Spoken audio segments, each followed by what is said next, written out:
In the history of every nation, like if you go back into the history of nations, as we've read in classical economics, there are times that countries have to transit from different type of currencies. Okay, from where we started the issue of trade by barter to different kind of currencies. Now, that is basically the underlying assumption for currency redesign. And why do nations do that? Why nations do that is because, one, they consider the issue of security. So, for example, because of the advent of diverse category of risks, you want to ensure that your currency is able to withstand the risk of counterfeiting and duplications that definitely will affect the economy in general.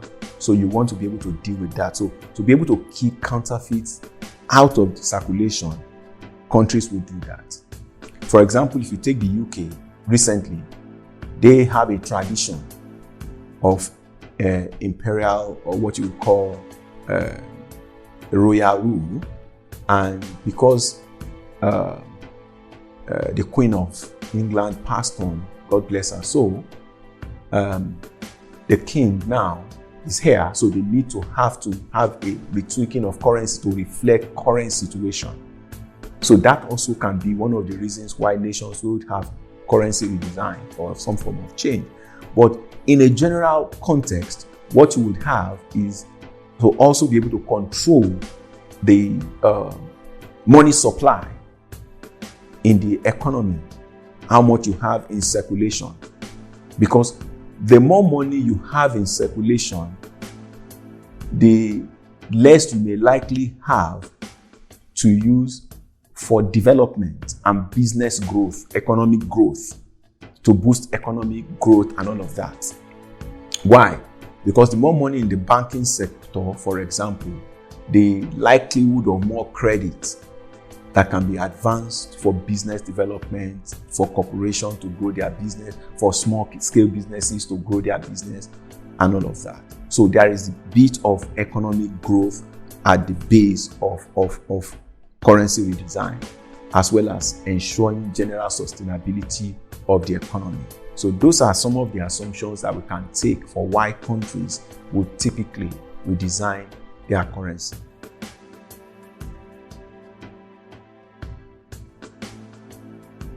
Currency redesign, in terms of its execution, my opinion is, and from what I have seen around the world, is typically an interagency responsibility.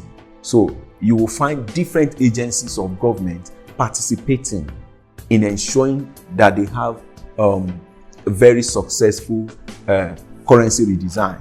For example, if I take the United States of America, the responsibility of currency redesign is situated between the State Security Service, the Federal Reserve, the US Treasury, and the Office of the Comptroller of Currency. So they have an interagency interaction that would deploy national conversation to elicit feedback, as well as to generate general populace education, so that they will understand why and the logistics that will go around the process of the redesign, so that people do not have to go through hardship. So that is typically what you find in most markets. So it's generally an interagency action from when approved by the government and the various agencies of the legal agencies of government and then the presidency. It then goes to these interagency parastatals or institutions of government. And like I gave you the example of the United States, they typically have these four agencies controlling it. And the person that sits over that is usually the Treasury Secretary. And that has a lot of implications, which we can talk about later.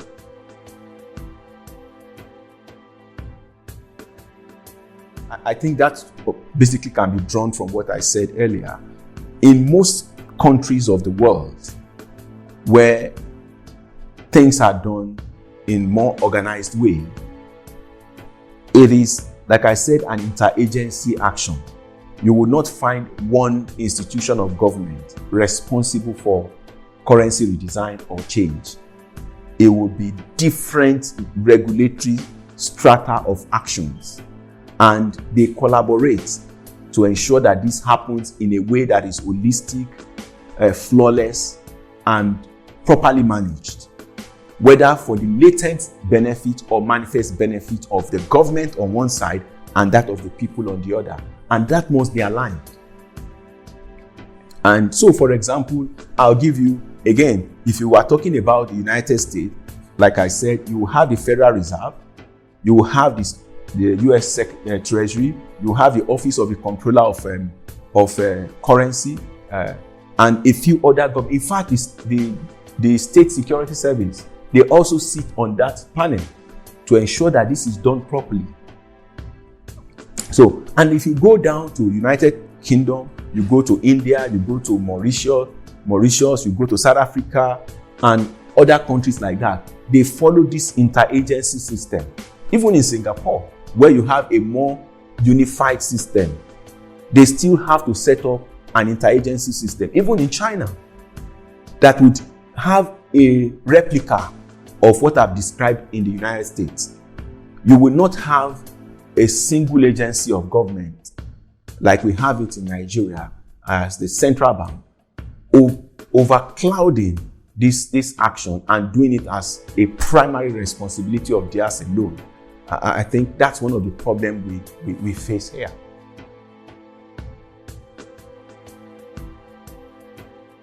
Again, my view, I think, yes, there is over-concentration of responsibility within the central bank. I think that is something that is visible. In fact, this situation that we face now with the currency redesign actually has exposed that the central bank is overburdened with responsibility. And I'll take a few reasons why I said that. Again, if you look at United States or you look at United Kingdom, the regulation of banks is a humongous task already, which is the primary responsibility of the central bank on one side, regulating the banks, providing monetary policy guidance, which is very, very important for the country. And when you now add that to all these other responsibilities that the Central Bank of Nigeria is undertaking, they act as the treasury of Nigeria. In other markets, you will find other players or institutions of government acting as the treasury in different forms, not just using the United States as singular as US Treasury. You will find other clients where you have other forms of representation.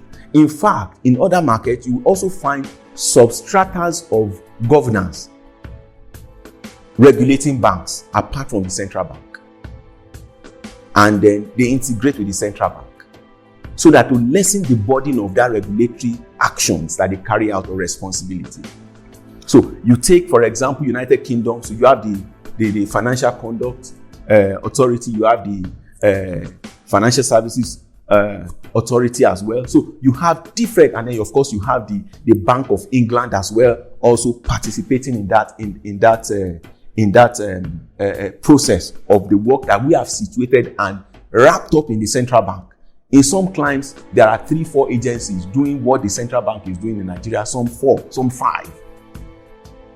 So it's time, and I think it should be one of the agenda of the incoming government to actually break up the role of the central bank, so that apart from creating new opportunities, okay, not just even the central bank alone, even like the Nigeria SEC, they need to also be broken up. They have too much responsibilities that is also affecting their effectiveness and value addition to the country in terms of economic management. For example, if you take the issue of futures and futures trading, for example, is under the purview of SEC. In the United States of America, that has been taken out of the SEC into another commission for futures trading, because they found out that as the market is growing, you need to be able to, as the market is growing and it's achieving more scale and depth, you need to be able to have specialized skills to deal with it. So you find that they have created other institutions. And if you today, we are not properly regulating futures and commodities trade in Nigeria, because everything just situates at SEC. And the level of transparency around the trades and all of that. That is why United States had to take out that as a different function that is regulated by another commission. So we may need to actually break up all this for the benefit of the country, and particularly the United States again, like as I used as an example. You also note that the issue of even the fiscal side of policy, because the economy, you deal with the monetary side and the fiscal side, the alignment of these two wings of economic management in Nigeria is very weak. And that is why the US Treasury is there to support the actions of the central bank in ensuring that the fiscal side of the policy is solid enough to support growth. But most of the things we find in our country today is that we use monetary tools to even almost manage the fiscal side of governance, of economic management. So this puts us into many risks that we face today. And that's why today we face revenue risk as a country. Because there is so much that we should be benefiting when we break up the central bank, break up the SEC, and other institutions of government that have too much burden or too much load of responsibilities situated within them. So we need to look at all of this. Whether you look at Canada, you look at China, you look at United Kingdom, India, Mauritius, just name the countries.